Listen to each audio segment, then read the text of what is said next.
सभी को नमस्ते। और मेरा नाम डॉक्टर उदय शाह है और हम साई करुणा मिशन एक ऑर्गेनाइजेशन चलाते हैं। यहाँ का भोपाल का जो काम है, जो भी हमारा मिशन का जो एक मकसद है, जो इंटेंशन है, वो यहाँ पे अंजू वर्मा जी चलाते हैं करके। और हम ओरिजिनली तो मुंबई से हैं, लेकिन इंडिया में और इंडिया के बाहर भी काफ़ी ऐसे हमारे काम चलते हैं जिसको हम मेडिकल एंड स्पिरिचुअल रिसर्च के नाम से प्रस्तुत करते हैं।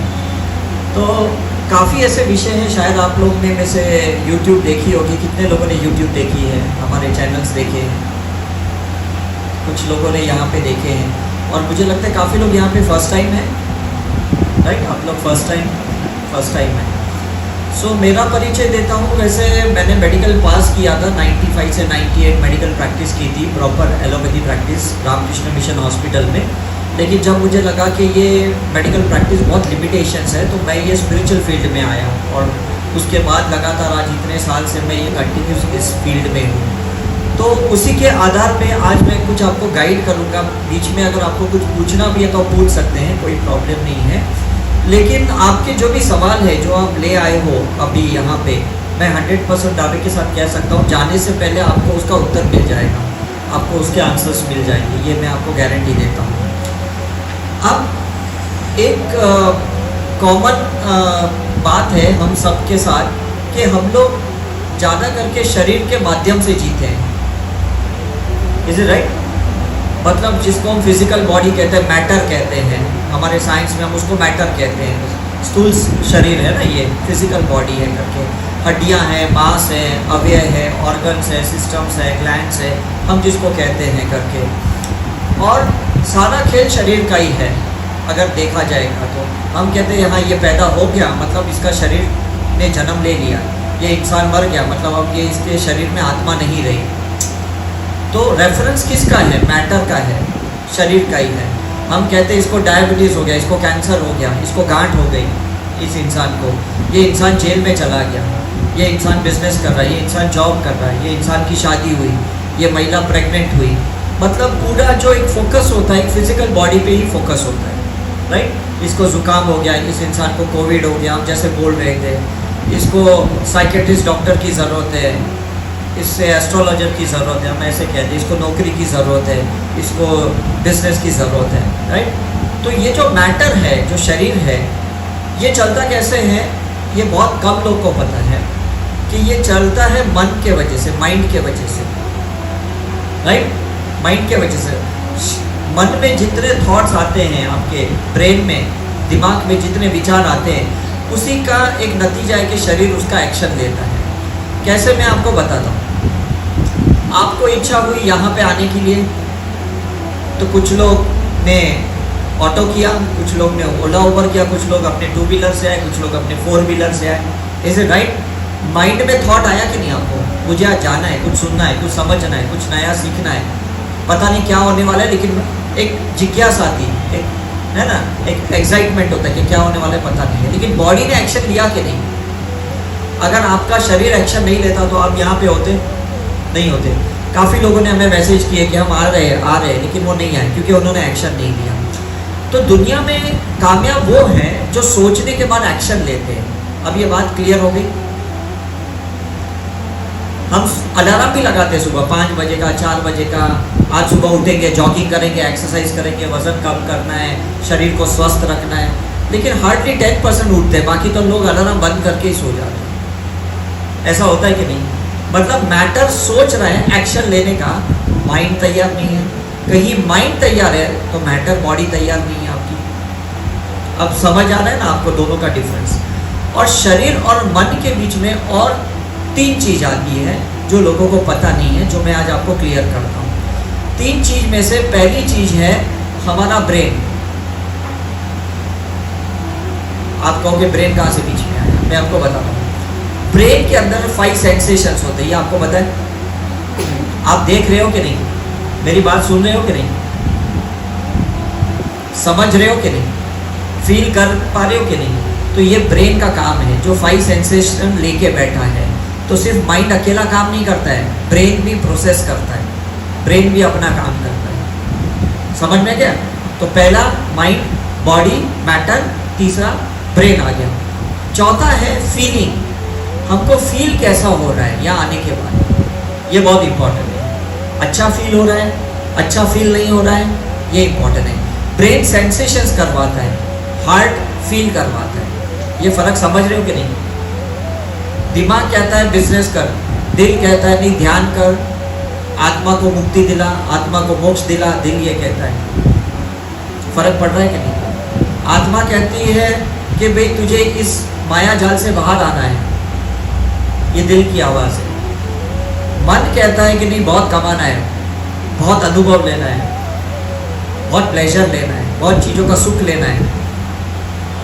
अब डिफरेंस समझ रहे कि नहीं? माइंड का, ब्रेन का और हार्ट का समझ रहे डिफरेंस यहाँ पे? बॉडी बेचारी व्हीकल है, सिर्फ काम कर रही है और कुछ भी नहीं है। बॉडी का काम क्या है कि जो यहाँ से सिग्नल आया उसको फॉलो करना।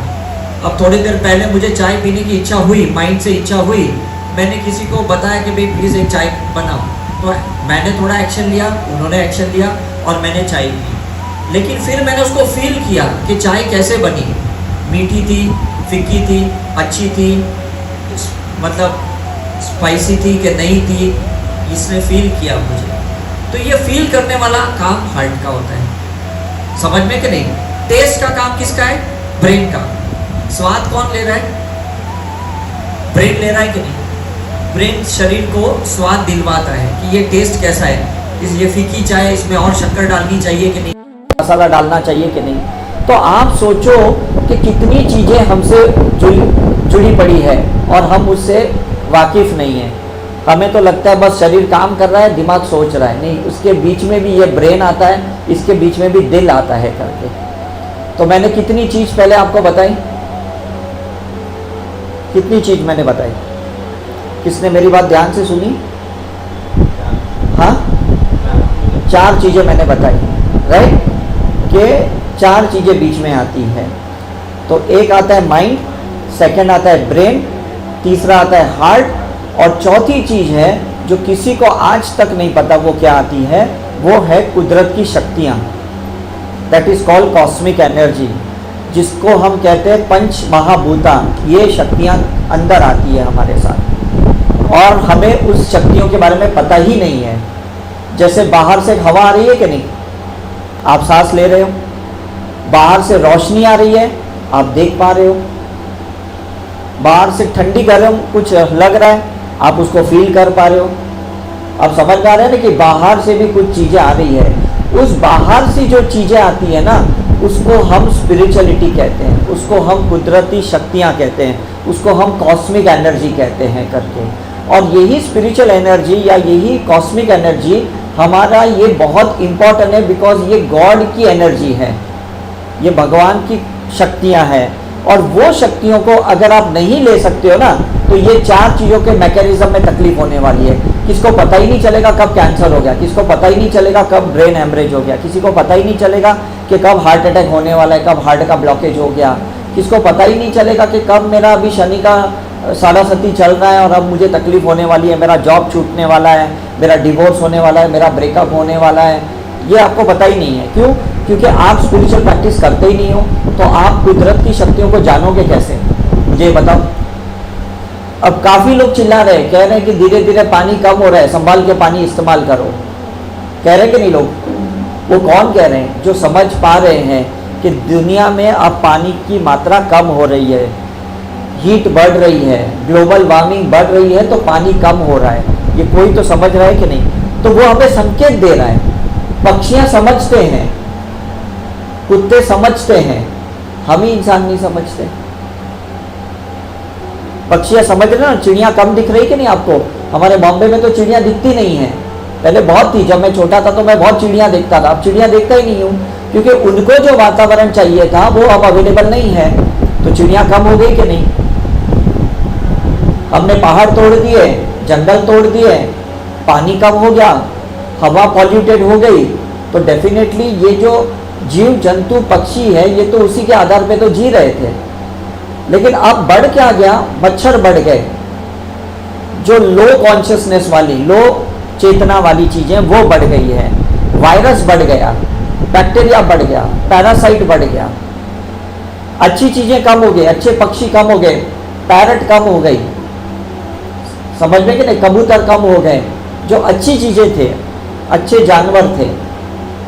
कौन से बड़े? जो मनुष्य को हार्म कर रहे हैं, जो तकलीफ दे रहे हैं।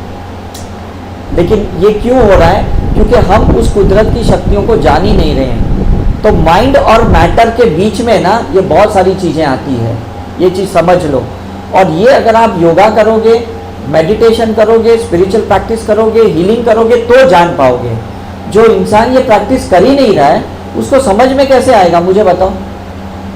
मैं जब मेडिकल प्रैक्टिस करता था ना, मुझे समझ में नहीं आता था।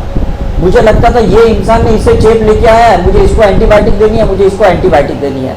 मैं ये समझ ही नहीं पा रहा था ये इंसान ने गलत क्या किया है। मुझे ये समझ में नहीं आ रहा था कि इन्होंने वायरस कहाँ से लाया और मुझे क्या लेना देना। मुझे पेशेंट को एंटीवायरल मेडिसिन देनी है, एंटीबैक्टीरियल मेडिसिन देनी है, लेकिन उसे कैसे रोकना है या कैसे उसको मुक्त करना है ना, ये मुझे पता ही नहीं था जब मैं मेडिकल डॉक्टर था तभी। अब समझ में आ रहा है कि नहीं? मैं जब गायनेक प्रैक्टिस करता था मुझे समझ में आता था सोनोग्राफी देख के कि इसका मिस कैरेज हो गया, मुझे इसका डीएनसी करना है। लेकिन इसका मिस कैरेज कैसे हो गया मुझे समझ में नहीं आता था। इसका एबॉर्शन कैसे हो गया मुझे समझ में नहीं आया। लेकिन जब स्पिरिचुअल प्रैक्टिस में आया तब मुझे समझ में आया कि हमारे शरीर में एनर्जी चक्र होते हैं, एनर्जी सेंटर्स होते हैं। वो चक्र अगर डिस्टर्ब है तो प्रेगनेंसी डिस्टर्ब हो सकती है। अब समझ में आ रहा है कि नहीं? मुझे नहीं पता था लोगों को हार्ट अटैक क्यों आता था, मुझे नहीं पता था लोगों को कैंसर क्यों होता था। मैं तो उस बीमारी का इलाज करता था, कारण का कभी इलाज नहीं करता था जब मैं डॉक्टर था तब। लेकिन जब मैं ऑरा रिसर्च में आया, जब मैंने आभा मंडल के ऊपर मैंने पीएचडी की लंदन जाके, मुझे समझ में आया कि बीमारी के पीछे एक कारण होता है। मैटर बीमार पड़ता है, फिजिकल बॉडी बीमार पड़ती है, उसके पीछे माइंड का रोल है, इमोशंस का रोल है, फीलिंग्स का रोल है, कॉस्मिक एनर्जी का रोल है, जो मुझे ठीक करनी है। वो ठीक करूंगा तो इंसान ठीक होगा। आप समझ में आ रहा है आपको? लोग कहते थे मेरे पीछे कोई एक स्पिरिट है, कोई एक भूत है, कोई मेरे ऊपर काला जादू कर रहा है। मैं कहता हूँ बकवास है, ये साइकोलॉजी का प्रॉब्लम है। मुझे ये पता नहीं था ऐसी कोई एनर्जी भी होती है, कोई एंटिटीज भी होती है जो सही में आपको तकलीफ दे सकती है। अभी कल जब मैं उज्जैन गया, जब मैंने इतने सारे महाकाल या ये सारे दर्शन किए, मैंने अलग अलग शिव जी की चेतना देखी। तब मुझे समझ में आया कि भगवान की भी चेतना अलग है, भगवान की भी ऑरा अलग है, भगवान की भी एनर्जी टाइम टाइम पे अलग हुई। तो आपकी और हमारी अलग नहीं होगी क्या? हम कुछ टाइम पे बहुत अच्छे रहते हैं और कुछ टाइम पे हम बहुत बुरे भी हो जाते हैं। कुछ लोग हमारे लाइफ में बहुत अच्छे होते हैं, कुछ लोग कुछ समय के बाद वही बुरे हो जाते हैं। होते कि नहीं? ये क्यों होते हैं? क्योंकि उनकी चेतना बदलती है, उनकी ऑरा बदलती है, उनकी एनर्जी अप एंड डाउन होती है, उसकी कुंडलिनी कभी बदलती है, कभी कुंडलिनी ऊपर आती है, कभी शक्तियाँ ऊपर आती है, कभी शक्तियाँ नीचे चली जाती है। तो इतना बदलाव आने के बाद इंसान बदलेगा कि नहीं? बदलेगा कि नहीं? किसी का जॉब छूट गया तो वो आदमी डिप्रेशन में आएगा कि नहीं? किसी को पैसे ज्यादा आ गए तो वो पागल हो जाएगा कि नहीं? अय्याशी करेगा कि नहीं वो? आप सोचो कैसे ये शरीर जो है, मैटर है, ये माइंड से प्रभावित होता है। माइंड को कंट्रोल करने के लिए स्पिरिचुअल प्रैक्टिस होनी जरूरी है, योगा करना जरूरी है, योग करना जरूरी है, ध्यान करना जरूरी है, क्रिया करना जरूरी है, हीलिंग करना जरूरी है, अगर आपको माइंड को कंट्रोल करना है। क्योंकि यहाँ पे ये जो माइंड है ये बहुत कुछ सोचता है एक टाइम पे, लेकिन आपकी जागरूक अवस्था अगर होती है, अवेयरनेस होती है, तो वो उसको अलाउ करता है कि ये करने दे या नहीं करने दे। ये बंदा सिगरेट पी रहा है, ये मैं देख रहा हूं, माइंड कहेगा तू भी पी ले, अंदर से फीलिंग आएगी मैं क्यों पीऊं, इसको पीने दे, तो मैं नहीं पीऊंगा। Is it right? मतलब मैंने दिल की सुन ली तो मैंने नहीं पिया। मैं दिल की नहीं सुनता हूं, माइंड कहता है वो भी पी रहा है, उसको क्या प्रॉब्लम है, तू भी पी सकता है, तुझे भी क्या प्रॉब्लम होगा। तो मैं कहता ये बात भी सही है, तो मैं भी पी लूंगा। अब समझ में आ रहा है? अगर मैं स्पिरिचुअल प्रैक्टिस करता हूं तो मेरा दिल मना करेगा, और अगर मैं स्पिरिचुअल प्रैक्टिस नहीं करता हूं तो दिल कहेगा क्या फर्क पड़ता है, तुझे भी अनुभव लेना है ले ले। अब फर्क समझ रहे हैं यहाँ पे? तो इसलिए ये सारी प्रैक्टिस ज़रूरी है, क्योंकि जब भी आप स्पिरिचुअल प्रैक्टिस करोगे तो आपका चेतन माइंड जितना भी कुछ देख रहा है, सोच रहा है, समझ रहा है, एनालिसिस कर रहा है, उसके पीछे स्पिरिचुअल एथिक्स होना चाहिए, स्पिरिचुअल लॉज होने चाहिए, स्पिरिचुअल कायदे नियम होने चाहिए। वो अगर कुदरत के नियम अगर आपको नहीं पता ना, तो आप बह जाओगे। रामदेव बाबा को ये नियम पता है, श्री श्री रविशंकर को ये नियम पता है, शिवानी सिस्टर को ये पता है, इसलिए वो उसका पालन करते हैं। सदगुरु को इसके नियम पता है तो वो पालन करते हैं। अब समझ में आ रहा है आपको? हमें वो नियम ही नहीं पता, क्योंकि डॉक्टर ने नहीं बताया, स्कूल में नहीं पढ़ाया, दोस्तों ने नहीं बताया, रिश्तेदारों ने नहीं बताया, तो आपको समझेगा कैसा? मुझे बताओ। मैं डॉक्टर की इतनी हाई डिग्री लेने के बाद भी मुझे ये कुदरत के नियम नहीं पता, नेचर के लॉ नहीं पता, तो मैं पेशेंट को गाइड क्या करूंगा? कुछ भी तो नहीं कर सकता हूं। Is it right? तो हर इंसान को ना पहले स्पिरिचुअल बनना जरूरी है। आप समझ रहे हैं? यहां पे हर इंसान को, बच्चा बॉर्न होता है ना, वो स्पिरिचुअल बॉर्न होता है, उसे मेल फीमेल का जेंडर नहीं पता, इसलिए वो कपड़े नहीं भी पहनता है ना, उसको कोई शर्म नहीं है, क्योंकि वो स्पिरिचुअल बंदा है। ठीक है कि नहीं? उसको ये भी नहीं पता मेरी बायोलॉजिकल मम्मी कौन है, पापा कौन है। कोई उसके सामने स्माइल करता है तो वो भी स्माइल करता है, ये स्पिरिचुअल साइन है। कोई चोर भी आएगा ना, वो स्माइल करेगा, सांप भी आएगा ना तो भी वो डरेगा नहीं, क्योंकि उसको वो बायोलॉजिकल पता नहीं ना, ये एनिमल है, ये स्नेक है, ये काट सकता है मुझे, पता नहीं ना, खेलेगा कि नहीं? कॉकरोच के साथ भी खेलेगा वो स्पिरिचुअल है, उसको संस्कार दिए नहीं गए, वो आत्मा के संस्कारों से चल रहा है। बड़ा होने के बाद माँ बाप के संस्कारों से चलता है, तब वो रिलीजियस बन जाता है, तब वो स्पिरिचुअल नहीं रहता है। अब फर्क समझ रहे हैं यहाँ पे? अब माँ बाप क्या बोल रही? कॉकरोच है, मैं डर रहा हूं, तुझे भी डरना है, वो चिपकली है, तुझे डरना है, ये सांप है, तुझे डरना है। अब ये रिलीजियस हो गया कि नहीं? मच्छर है, मार दो इसको। बच्चा मारता नहीं मच्छर, लेकिन वो माँ बाप को देखता है कि मच्छर बैठने के बाद मारना पड़ता है, तो वो भी मारना शुरू करता है। देखती है मम्मी झाड़ू लेके कॉकरोच को मारती है, तो वो भी फिर मारेगा। वो सीखता है ऑब्जर्वेशन से, ब्रेन के सेंसेशन से, माइंड से बाद में सीखता है। लॉजिक, कॉन्शियस माइंड बाद में काम करता है, पहले उसके 5 सेंसेशंस काम कर रहे हैं। अब समझ में आ रहा है आपको? स्कूल में जाएगा ना तब ये माइंड काम करेगा, जब तक स्कूल में नहीं जाता ना माइंड काम नहीं करता है, ब्रेन काम करता है उसका। अब कितनी भी अच्छी बातें बोलो उसको समझेगी नहीं, लेकिन अच्छी चीजें करो तो वो समझ जाएगा। ठीक है कि नहीं? अब उसका मैं आपको नेक्स्ट लेवल बताता हूं। अब आप उसके अचेतन मन में कुछ ना कुछ भरते जाते हो, सबकॉन्शियस में उसके कुछ ना कुछ अच्छा बुरा पाप पुण्य ये भरते जाते हो, तब वो रिलीजियस बनता है कि नहीं? इससे दूर रहने का, कपड़ा पहनने का, ऐसे नहीं घूमने का, शेम शेम पप्पी शेम, ऐसे हम बोलते हैं उसको। Is it right? तब ये इसके सबकॉन्शियस में आता है, उसको कहते हैं ये चाचा है, इससे दूर रहना है, हमारी इसकी नहीं बनती है, ये चाची है, इससे बात नहीं करनी है, ये वॉचमैन है। तो उसको समझ में आता है अच्छा ये भी एक अलग कैटेगरी का इंसान है।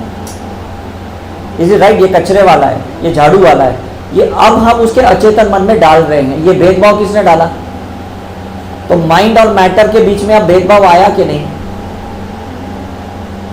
नहीं तो वो 1.5-2 साल का बच्चा है ना, वो अंकल अंकल सबको बुलाता है, सिक्योरिटी वाले को भी अंकल बुलाता है, उसको कोई भेदभाव नहीं है उसके अंदर। Is it right? अछूत ऐसा उसको कुछ नहीं पता, कास्ट रिलीजन ऐसा उसको कुछ भी नहीं पता, हम उसको सिखाते हैं करके। तो इसलिए फिर है ना, अगर वो बड़ा होके कुछ अगर गलतियां करता है ना, आपको ही उसके अंदर से निकालना जरूरी है, उसके अचेतन मन से, सबकॉन्शियस माइंड से। और ये कब निकाल पाओगे? जब आप उसके अंदर से वो सारी चीजें जिसकी आपने छवि डाली है, जो चीजें आपने उसको कल्पना करवाई है ना, वो चीजों को आपको बाहर निकालनी पड़ेगी। आपने क्या कल्पना करवाई है? डर की, गुस्से की, ईर्ष्या की, कंपटीशन की, इनसिक्योरिटी की, ये सारी चीजें ना आप उसके अंदर डाले कि नहीं? मुझे बताइए, क्योंकि आपके पेरेंट्स ने आपके अंदर डाले हैं, आपके माँ बाप ने आपके अंदर डाले। बुरा कोई नहीं चाहता, लेकिन गलती से वो चीज आ गई है तो अब आप करोगे क्या? निकालना पड़ेगा कि नहीं? आपको अपने अंदर से निकालना है, अपने डीएनए से निकालना है, आपको बच्चे के डीएनए से निकालना है। तो आपको नहीं लगता इसके लिए स्पिरिचुअल प्रैक्टिस चाहिए? आपको प्राणायाम करना होगा, भस्त्रिका करनी होगी, कपालभाति करनी होगी, अनुलोम विलोम करनी होगी, इज इट राइट? आपको क्रिया योग करनी होगी, राजयोग करनी होगी, डायनेमिक मेडिटेशन करनी होगी, कितनी ऐसी स्पिरिचुअल प्रैक्टिस करनी होगी जिससे ये सारी चीजें आपके अंदर से निकले। जब तक यहां से नहीं निकालोगे ना क्लटर, यहां से भी नहीं निकलेगा। ये बात सही है, ठीक है कि नहीं? क्योंकि ये पूरी चीजें ना अपने अंदर भरी पड़ी है as a belief system, as a मान्यता। ये होने से ये होता है, ये होने से ये होता है। मुझे बताइए किसके दिमाग में है? आज अमावस का दिन है, सबको पता है क्या हमारे अंदर डाला है? अमावस के दिन क्या करते लोग? काला जादू करते कि नहीं? ब्लैक मैजिक करते कि नहीं? ये बचपन से किसी ने डाला है कि नहीं कि कोई बाहर मत निकलो, कोई शुभ काम मत करो? और हमने जानबूझकर आज ओपनिंग सेरेमनी अमावस्या के दिन की है।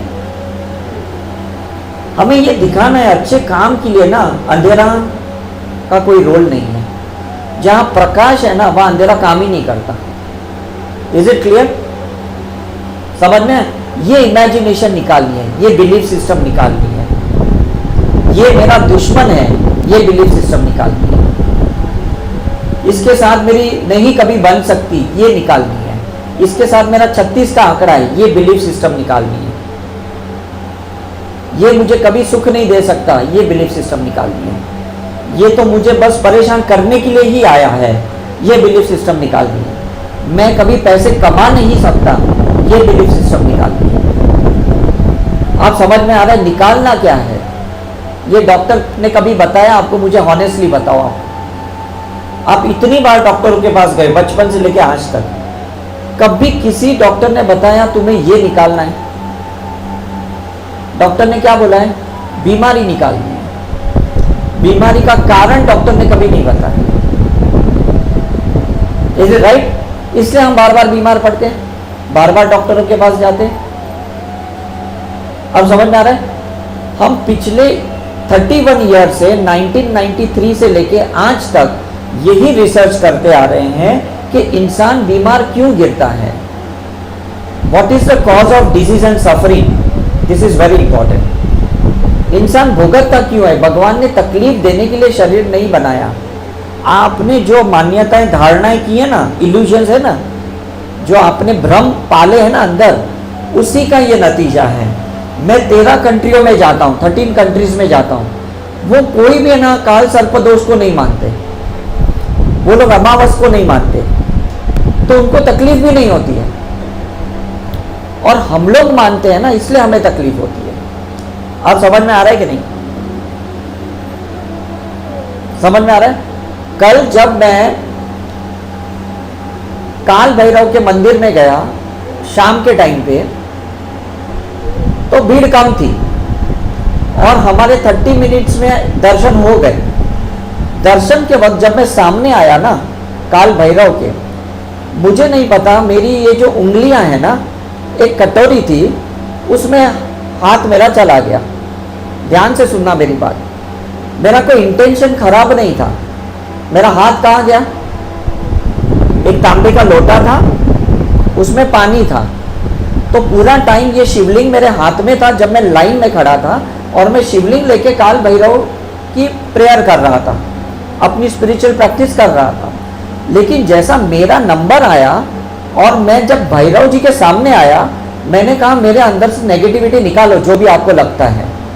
तो मेरा स्पॉन्टेनियसली ये 5 उंगलियां ना पानी के अंदर गई, जो लोटा था, और पानी में जाने के बाद मैंने पानी को यहां लगाया।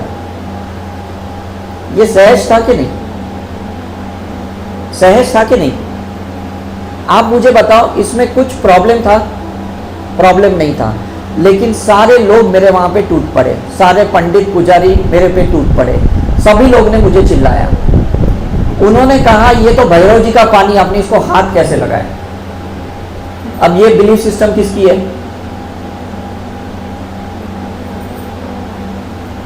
पंडितों की है कि नहीं? और हम किसको फॉलो करते हैं? पंडित को ही फॉलो करते हैं, या तो माँ बाप को फॉलो करते हैं या पंडित को फॉलो करते हैं। हम सोचते he is a PhD person in God, जो भी पंडित मंदिर में रहता है तो हम तो उसको फॉलो करेंगे ना। पंडित ने तो मुझे चिल्लाया, मैं बाहर निकल रहा था, सिक्योरिटी वाले मुझे चिल्लाया, मुझे पता आपको समझ में नहीं आ रहा है, आपने काल भैरव के पानी को हाथ लगा दिया, इतना बड़ा अपमान किया, इतना बड़ा पाप किया। मैंने सोचा इसमें पाप क्या हुआ? You got my point? और मुझे गिल्ट होने लगा। उसके बाद हम किसी एक शक्तिपीठ में गए, वहाँ पे देवी का एक मंदिर था, तो वहाँ पे जो मुझे लेके गए वो कहते हैं कि अगर किसी ने गलतियाँ की हैं तो यहाँ पे माफ़ी मांग लो, या किसी ने आपके ऊपर कुछ गलत किया है तो यहाँ पे आप उसको माफ़ कर दो। तो मैंने कहा ठीक है, तो मैंने वो प्रोसीजर वहाँ पे मैंने कर लिया, क्योंकि मुझे पता है क्या। और उसके बाद मुझे रिलैक्स हो गया, क्योंकि मैंने गिल्ट निकाल दिया। मतलब ये हम ही अंदर क्रिएट करते हैं, हम ही डिसॉल्व करते हैं। मैंने सोचा ये तो अच्छा हुआ देवी मिल गई, नहीं तो आज तो मेरा लाइफ खराब हो जाता। और ये चीजें किसी को नहीं पता थी जो मेरे साथ चले। हम 6 लोग थे। ये चीज सिर्फ मुझे पता चली क्योंकि ये मेरे साथ हुआ। ये आज मैं आपको क्यों बता रहा हूं कि चीजें अच्छी बुरी दिमाग में होती है, घरों में मंदिरों में कहीं गलतियां नहीं होती है। लोग मुझे पूछते हैं लड़कियां कि सर मैं मासिक में हूँ, मैं क्या मंदिर में जा सकती हूँ? मैंने कहा साइंस के हिसाब से तो जा सकते हो, रिलीजियस के हिसाब से मुझे मत पूछो। ठीक है, गॉड को कोई भेदभाव नहीं है। I belong to Jain family.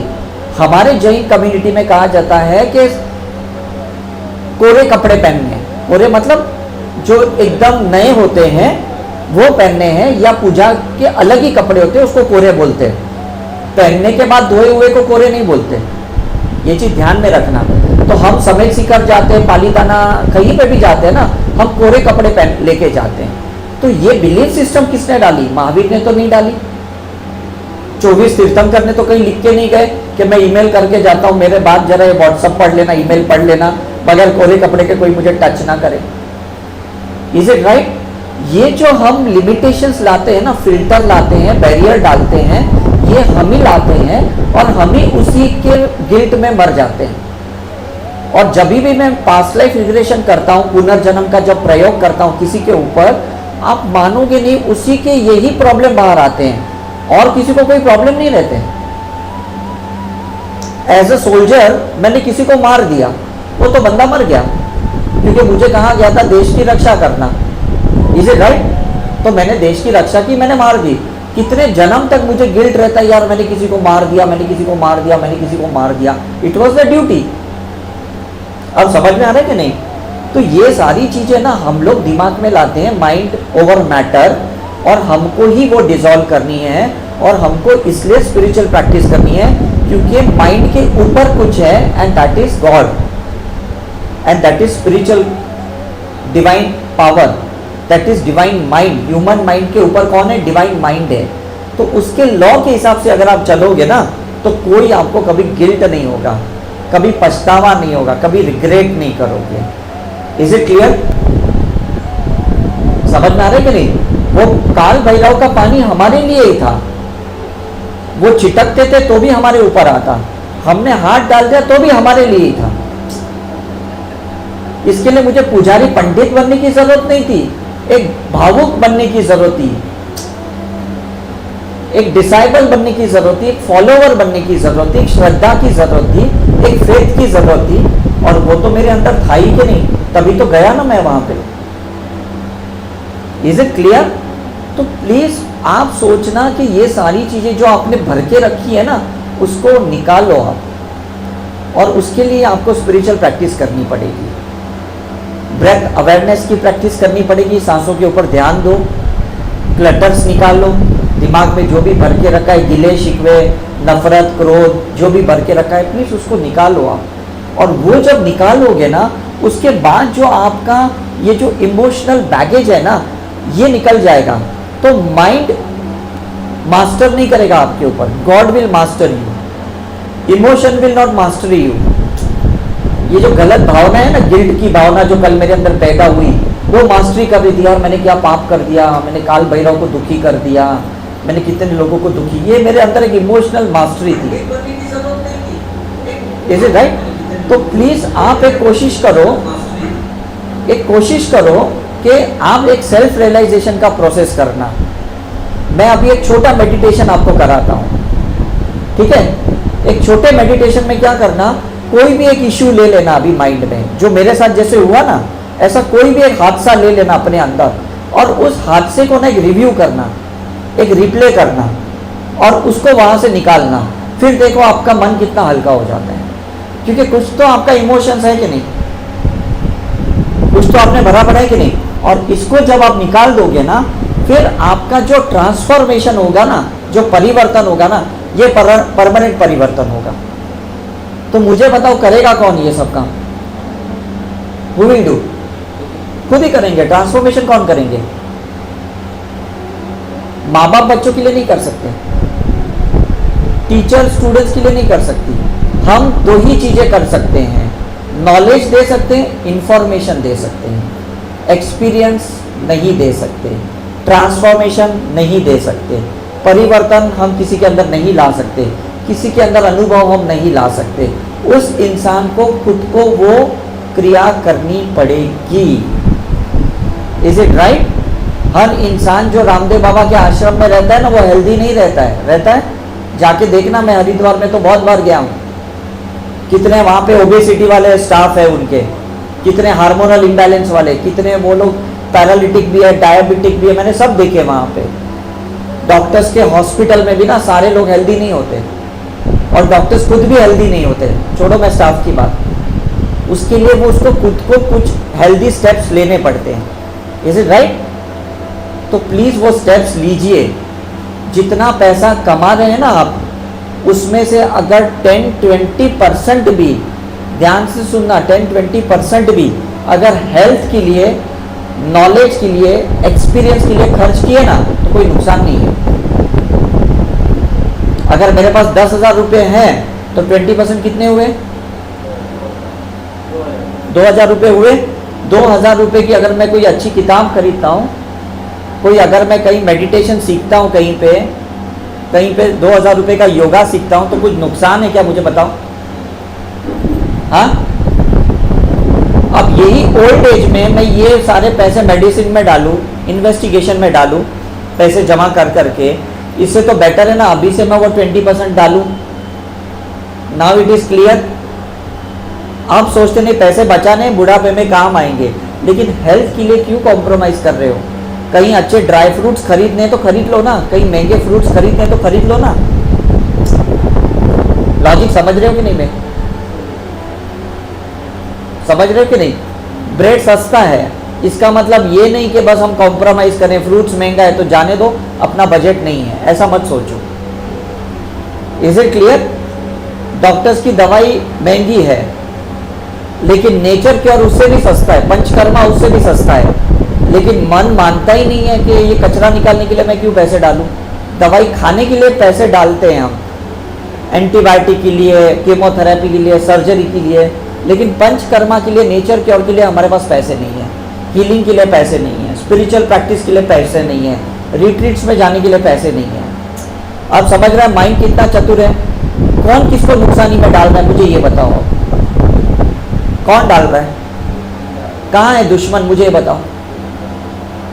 यही है कि नहीं? समझ में आ रहा है कि नहीं? मेहनत कर रहे हो, कमा भी रहे हो, और उस कमाने के लिए वो सिगरेट पी रहे हो, कमाने के लिए दारू पी रहे हो, स्ट्रेंथ के लिए, स्टिमुलेशंस के लिए, एनर्जी के लिए ये सारी चीज़ें ले रहे हो। उससे तो अच्छा एक फ्रूट्स खरीद लो ना, एक ड्राई फ्रूट्स खरीद लो, मूंगफली खरीद लो, पीनट्स खरीद लो, ये तो इतने एक्सपेंसिव नहीं है। Is it right? तो वो सारी चीज़ें खरीद लो जो हेल्थ के लिए ज़रूरी है, जो माइंड के लिए ज़रूरी है, जो सोल के लिए ज़रूरी है, जो हार्ट के लिए ज़रूरी है, जो फीलिंग्स के लिए ज़रूरी है। Now it is clear? आप समझ में आ रहे हैं? इन्वेस्टमेंट कहाँ करना है ना, ये माइंड ओवर मैटर ही डिसाइड कर सकता है। शेयर मार्केट में करना है कि हेल्थ के लिए इन्वेस्ट करना है, ये कौन डिसाइड करता है? मुझे ये बताओ, कौन डिसाइड करता है? माइंड ही डिसाइड करता है ना। तो प्लीज आज के बाद ना बी हेल्थ कॉन्शियस। जहां पे भी आपको लगता है ना मुझे हेल्थ के लिए कॉम्प्रोमाइज करना पड़ रहा है, डोंट डू इट। हेल्थ के लिए जितना एक्सपेंस करना पड़े करो। हेल्थ के लिए अगर आपको जॉगिंग करनी है, टाइम निकालो। हेल्थ के लिए अगर 2000 5000 का जूता भी खरीदना पड़े ना, खरीद लो। तो मजा आएगा कि नहीं? ज़्यादा स्टेप्स कर पाओगे, ज़्यादा कैलोरी बर्न होगी, ज़्यादा डिटॉक्सिफिकेशन होगा, मसल्स ज़्यादा खुलेंगे। अब देखो साइंस है कि नहीं, तो आपका 2-5 हज़ार रुपया अगर जूते में गया, कहीं ब्रांडेड जूते में, तो फ़र्क क्या पड़ रहा है मुझे बताओ? किसके लिए कॉम्प्रोमाइज़ कर रहे हैं? Is it clear? तो प्लीज़ वो चीज़ में कॉम्प्रोमाइज़ ना करें जहाँ हेल्थ है। गोल्ड को लॉकर में रखने से, एफडी को रखने से आपकी हेल्थ अच्छी नहीं होने वाली। Is it clear? मैं 101 टाइम्स ऋषिकेश गया हूँ पिछले 11 साल में, जस्ट बिकॉज मुझे वहाँ की अच्छी हवा लगती है, अच्छी कॉन्शियसनेस लगती है, अच्छी एनर्जी लगती है। तो उसमें बुरा क्या है? लोग बोलते इतनी बार क्यों जाता है? एक गंगा आरती के लिए या गंगा में डुबकी मारने के लिए मैं इतना एक्सपेंस करता हूँ, 17,000 की फ़्लाइट की टिकट खर्च करता हूँ, सिर्फ उतना आशीर्वाद लेने के लिए। तो ये महंगा हुआ क्या मुझे बताओ? किसके लिए एक्सपेंस कर रहा हूँ? अगर मैं 2 लाख रुपए महीने के कमा रहा हूँ और अगर मैं 20,000 रुपये अपने लिए खर्च कर रहा हूँ, तो ये कौन सी बुरी बात है मुझे बताओ? Just because I need that blessings. Is it clear? Compromise मत करो। जहाँ पे आपको लगता है मुझे वहाँ जाके फ़ायदा है, चले जाओ।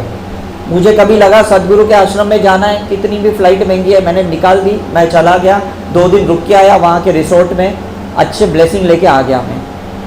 अगर एनर्जी लोगे नहीं तो दोगे कैसे? और लेने के लिए आपको एक्सपेंस करना पड़ेगा कि नहीं? Is it right? तो ready for meditation and then will end the program. Is it okay? चलो सभी लोग अपनी आंखें बंद करें, सीधे बैठे, कमर सीधी, स्ट्रेंथन योर स्पाइनल कॉर्ड, आंखें बंद।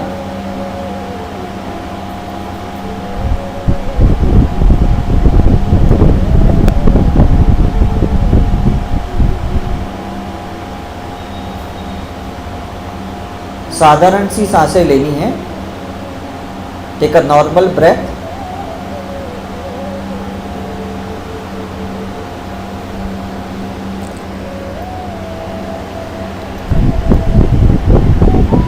सारा ध्यान सिर्फ सांसों के ऊपर, इनहेलेशन एंड एक्सहेलेशन।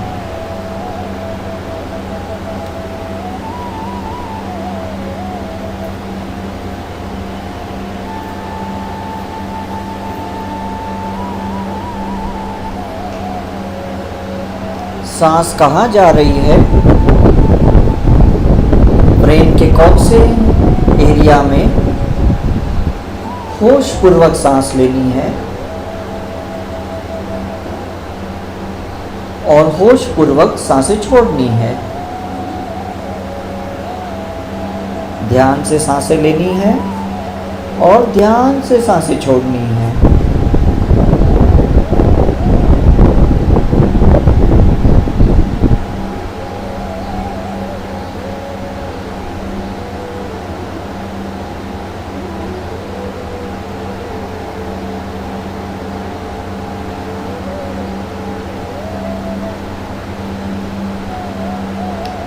जो सांसें अंदर जा रही है, जो ऑक्सीजन अंदर जा रहा है, वो आपके मस्तिष्क को, ब्रेन को ऊर्जा शक्ति दे रहा है और यही ऊर्जा शक्ति आपके शरीर में जा रही है फेफड़े के जरिए और हृदय के जरिए, through the lungs and the heart।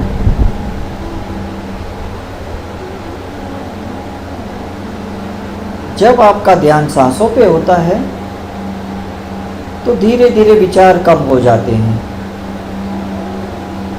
कम होते होते सारे विचार शून्य हो जाते हैं। This is the mind over the matter. There is no mind, there is only a cosmic energy.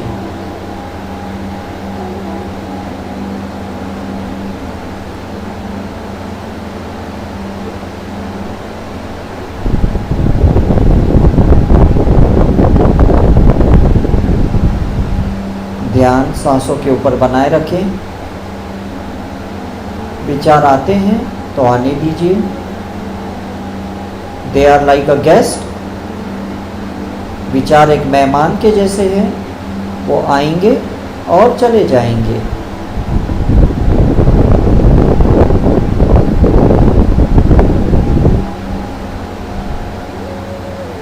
ये बहुत स्वाभाविक है विचार आना, उसे दबाना नहीं, कंट्रोल नहीं करना है, रोकना नहीं है, टोकना नहीं है। सहज भाव से उसे सिर्फ ध्यानपूर्वक ऑब्जर्व करना है।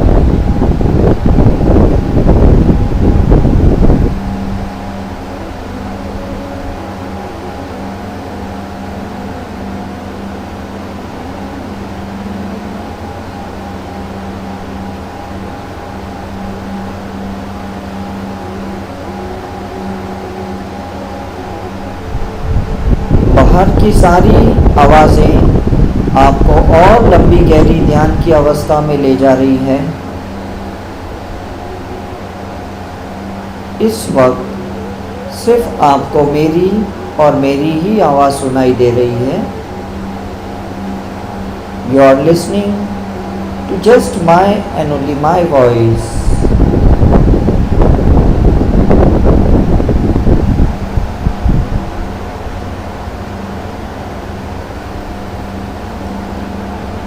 अब धीरे धीरे किसी एक घटना को आप याद कर सकते हो जो आपको हर बार तकलीफ पहुंचाती है।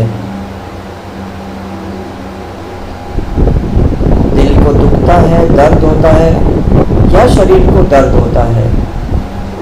वेरी स्पॉन्टेनियसली एंड एफर्टलेसली जो भी पहला विचार आपके अंदर आ रहा है, आपके दुख का, दर्द का या किसी घटना का, उसको थोड़े रिव्यू कीजिए। देखिए, ये जो मुझे तकलीफ़ है, जो दुख है, ये दर्द है, इसके पीछे जाइए। इसकी शुरुआत कब हुई थी, कहाँ से हुई थी? Track your thought, track your pain, track your suffering.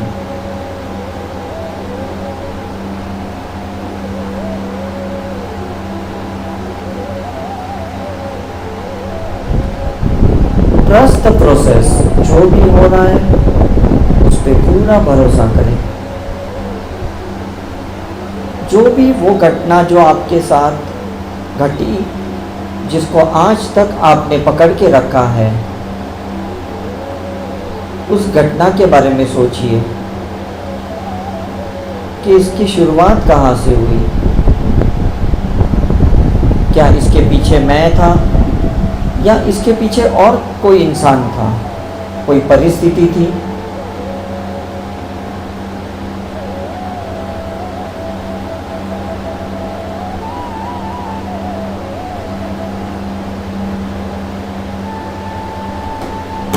तो उस घटना से आपने क्या सबक सीखा? उस घटना से आपने क्या लेसन सीखा?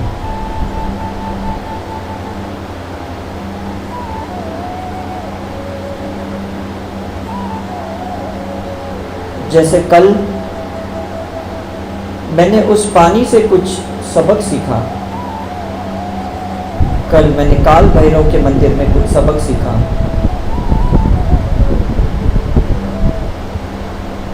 वैसे आपने क्या सीखा?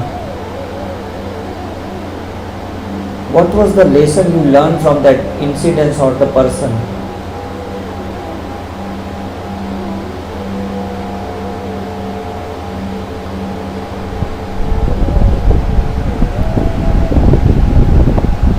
जो भी इस वक्त उस घटना के बारे में विचार आ रहे हैं, जो भी इल फीलिंग है, जो दर्द है, तकलीफ है, अब उसे और थोड़ा पीछे जाते हुए समझिए कि ईश्वर क्या सिखाना चाहता था आपको इस घटना के माध्यम से।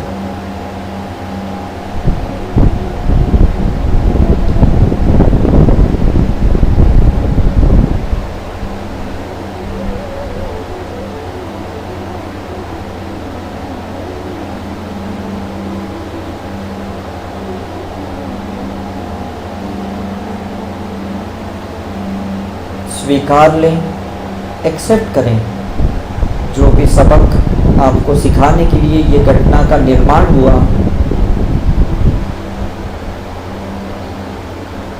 किसी इंसान ने आपको बहुत तकलीफ़ दी, आपका दिल दुखाया, या शायद आपने किसी का दुखाया और आपको गिल्ट हो रहा है,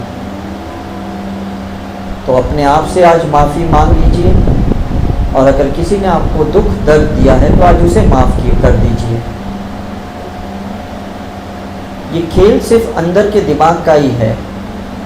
हम ही कोसते हैं और हम ही उसे माफ़ कर सकते हैं। हम ही उसी में अच्छाइयाँ देखते हैं, हम ही उसी में बुराइयाँ देखते हैं।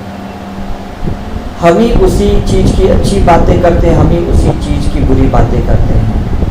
It's all mind game.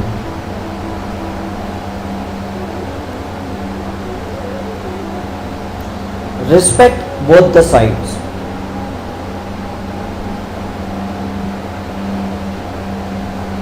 अच्छी चीज़ों को भी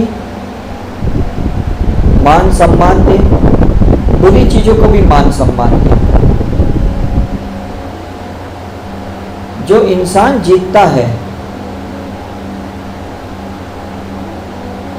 उसकी सिर्फ तारीफ होती है। जो इंसान हारता है वो बहुत सारे सबक सीख के जाता है। तो जीतने वाला भी 100% सबक नहीं सीखता और हारने वाला भी इंसान 100% कुछ खोता नहीं है। वो कुछ तो पाके जाता है, एक्सपीरियंस, अनुभव पाके जाता है। तो हम जीत के भी हमेशा 100% सक्सेसफुल नहीं माने जाते और हम हार के भी 100% अनसक्सेसफुल नहीं रहते। कुछ पार्ट हमारा भी एक्सपीरियंस का सक्सेस एक्स्ट्रा है जो जीतने वाले को नहीं मिला। जीतने वाले को हारने का अनुभव नहीं मिला।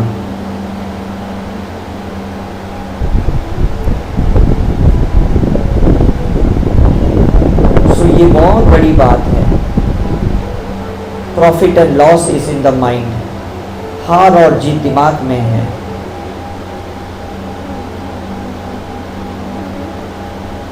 अच्छा और बुरा हमारे अंदर है।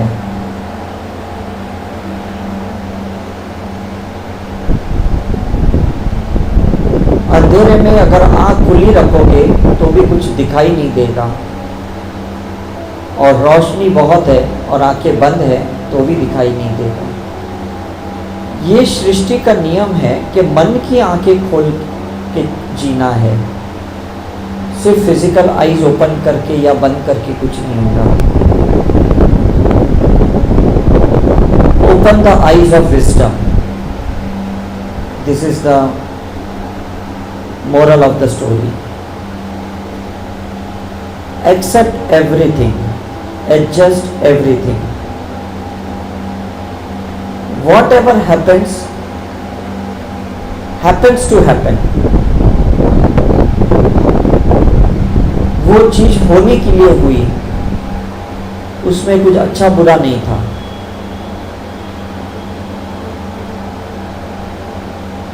And let it happen.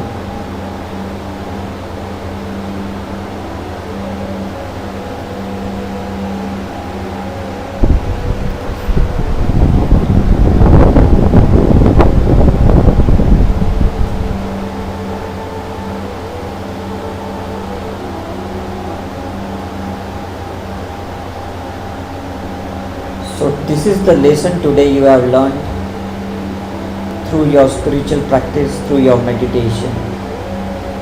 With great gratitude, thanks to all God Goddesses, देवी देवताओं का हम धन्यवाद करेंगे, शुक्रगुजार करेंगे और धीरे धीरे हम सामान्य अवस्था में वापस आएंगे.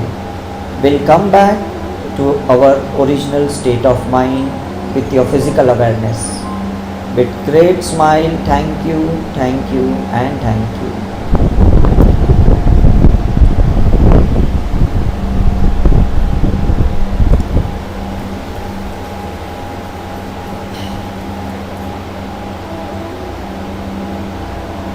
इजी था कि नहीं ये मेडिटेशन, मुझे बताओ।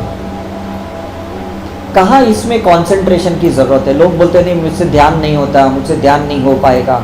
कैसे ध्यान हो पाएगा? 60,000 थॉट्स रोज आपके दिमाग में आते हैं। कैसे 60,000 थॉट्स को कंट्रोल करके आप जीरो माइंड में जा पाओगे? बुद्धा को कितने साल लगे, महावीर को कितने साल लगे, आपको कहाँ ऐसे होगा? मेडिटेशन का मतलब ये नहीं है कि पूरी तरह से एकाग्रता होना। मेडिटेशन का मतलब है जो कुछ भी करते हो उस पर 100% ध्यान देना। आप समझ में आ रहे हैं? ठीक है कि नहीं? अगर मैं इस अंगूठे को देखता हूँ और अगर मैं अंगूठे को देख पाया तो ये भी मेडिटेशन हो गया, बात खत्म हो गई। आपने गैस पे दूध रखा गर्म करने के लिए और आप दूध को देख रहे हो, ये भी मेडिटेशन हो गया। आप आटा गूंद रहे हो और आपका ध्यान है कि भाई मैंने नमक डाला, थोड़ा तेल डाला, थोड़ा पानी डाला, ये भी मेडिटेशन है। Is it right? इतना गिल्ट मत कराओ कि यार मैं कब ऐसे ध्यान तपस्या कर पाऊंगा, कर पाऊंगी। ये सी हम संसार में रहते हैं ना, कोई भी इतने ना हाई कॉन्फ़िगरेशन क्रिएट मत करो अपने अंदर, इतनी मतलब लिमिटेशंस क्रिएट मत करो। ये मेरी बस की बात नहीं है, मैंने तो कभी किया नहीं है, मेरे से कभी होगा नहीं, ये सारी ऐसी कोई चीज़ें नहीं है करके कोई इंसान कुछ भी कर सकता है आज की दुनिया में। उसको यहाँ सिर्फ लाना है और कंसिस्टेंट रहना है। दो ही चीज़ें हैं, यहाँ लाएगा तो ही कभी नीचे उतरेगा और कंसिस्टेंट रहेगा तो ही एक्शन ले पाएगा, तो ही मैनिफेस्ट करेगा, तो ही लॉ ऑफ अट्रैक्शन काम करेगा। Is it clear? जब तक आप पूरी तरह से तैयार नहीं होते हो ना अंदर से, कुदरत आपको वो चीज़ें नहीं देती है। आपके आधार कार्ड के फ़ोटो कैसे हैं? कितने बदसूरत है कि नहीं? एक्चुअली हम वैसे ही हैं। ये सेल्फी से ना हम अपने आप को बहुत स्मार्ट बना देते हैं, लेकिन स्पिरिचुअल प्रैक्टिस से ना हम सही में स्मार्ट बन सकते हैं। फिर आधार कार्ड पे फोटो भले कैसे भी रहने दो, कोई फर्क नहीं पड़ता। Is it right? Aadhaar card तो लोग देखते हैं फॉर्मेलिटी के लिए। अभी मैं दुबई गया तो उन्होंने मेरी आंखों में ही देखा, फोटो को भी नहीं देखा। Is it right? मेरे आधार कार्ड पे सिग्नेचर था, उसको भी नहीं देखा, मेरे को अंगूठा लगवाया। तो आंखें भी झूठ नहीं बोलेगी, अंगूठा भी झूठ नहीं बोलेगा। तो फिर यही तो मैं कहता हूँ, कुदरत ने हर चीज़ हमारे अंदर दी है। ये पहचान है हमारी, ये रियल आइडेंटिटी है कि हम भी बुद्धा बन सकते, हम भी महावीर बन सकते। हमारा भी अंगूठा वही है, हमारी भी आंखें वही है। बस उसको परखना और उसको शिद्दत से ओरिजिनलिटी में लेके आना है, और कुछ नहीं है। किसी के भ्रम के साथ मत जियो, किसी को रोल मॉडल बना के मत जियो, किसी की कल्पनाओं के साथ मत जियो, किसी के सपनों के साथ मत जियो। अपने सपनों के साथ जियो, अपनी ओरिजिनलिटी के साथ जियो। That is the life. आज समझ में आ रहा है आपको ये? क्योंकि आप जहां पे भी हो ना बेस्ट हो। मैं जहां पे हूं मैं बेस्ट हूं। मैं आपकी जगह नहीं ले सकता, आप मेरी जगह नहीं ले सकते। Is it right? आप कितने भी मेरे से इंप्रेस्ड हो गए, आप मेरी जगह नहीं ले सकते। मुझे कितना भी लगेगा कि भाई आप अच्छी कुकिंग कर सकते हो, मैं अच्छी कुकिंग नहीं कर सकता हूँ जितनी आप कर सकते हो। भले मैं कितनी भी कुकिंग क्लासेस ज्वाइन करूँ, ऊपर वाले ने किसी को एक यूनिक क्वालिटी दे के नीचे भेजा है। स्पिरिचुअलिटी में हम उसी यूनिक क्वालिटी को बाहर निकाल के ना पूरी कायनात को हमारे साथ सिंक्रोनाइज्ड करते, एक हारमोनी में लेके आते, ट्यूनिंग में लेके आते। समझ में आ रहा है कि नहीं? शाहरुख खान ऐसे हाथ करते हैं तो 200 करोड़ मिलता है, दूसरे लोग मिमिक्री करते हैं उनको 200 रुपये मिल जाते हैं। मतलब वो हाथ का जो एक्शन है ना, वो शाहरुख खान के लिए ही बना है, वो हमारे लिए नहीं बना है। तो हम किसी को रोल मॉडल बना के ना बिजनेस कर सकते हैं, 2 पैसे कमा सकते हैं, उसकी जगह नहीं ले सकते। अब डिफरेंस समझ में आ रहा है कि नहीं? तो don't follow the God, don't follow the guru, follow what they had follow in their life. This is the message behind the top. Is it clear? मेरे फैमिली वाले कहते हैं महावीर को फॉलो करो। मैंने कहा नहीं, मैं वो फॉलो करूंगा जो महावीर ने फॉलो किया। महावीर ने कंपैशन फॉलो किया तो मैं भी कंपैशन फॉलो करूंगा। महावीर ने लव फॉलो किया तो मैं भी लव फॉलो करूंगा। Is it right? उन्होंने उपवास किया, उसको मैं फॉलो क्यों करूं? वो तो क्रिया थी।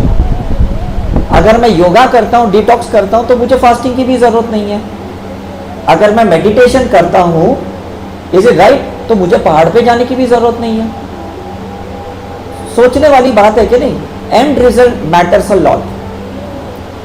अगर आप एंड रिजल्ट अपने हिसाब से लाते हो तो किसी को फॉलो क्यों करना है? आपको किसी के माइंड को क्यों फॉलो करना है? समझ में आ रहा है कि नहीं?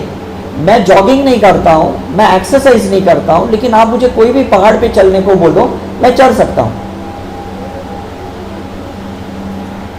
I know my constitution, I know my body language, I know my calories, I know my energy.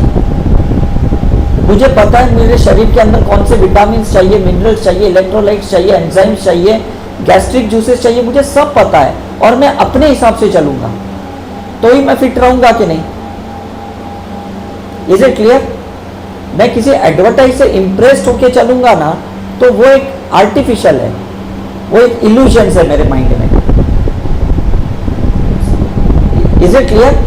सब जगह से सीखो लेकिन करो वो जो आपका दिल बोले, बिकॉज दिल आत्मा से जुड़ा है, आत्मा परमात्मा से जुड़ी है, तो वो कभी आपको भटकाएगी नहीं। Is it clear? So before I end कोई question, any question, any doubt? I hope अच्छा लगा सबको, पक्का?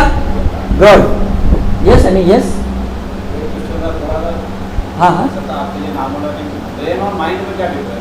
मैं ये कहता हूँ ना, brain is a hardware, mind is a software. जैसे ये माइक देख रहे हो ना, ये ब्रेन के जैसा है, लेकिन इसके अंदर से मेरी वॉइस जो 5 वॉट की निकलती है, इसको 50 वॉट में एम्पलीफाई करता है। ये सॉफ्टवेयर है, ये माइंड है।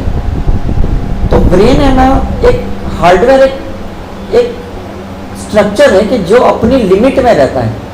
सॉफ्टवेयर कभी लिमिट में नहीं रहता है, वो अनलिमिटेड है। आप मोबाइल में कितने भी सॉफ्टवेयर डाल सकते हो कि नहीं? कोई भी सॉफ्टवेयर डाल सकते हो। तो माइंड में भी ना आप कोई भी चीजें डाल सकते हो, ब्रेन में कुछ भी नहीं डाल सकते हो। ब्रेन में सिर्फ सेंसेशंस ही है जो भगवान ने दिए हैं, जो बायोलॉजिकल सेल्स ने दिए हैं। Is it clear? यस। और कोई question?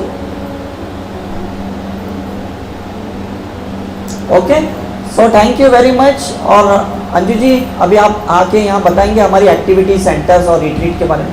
Thank you very much.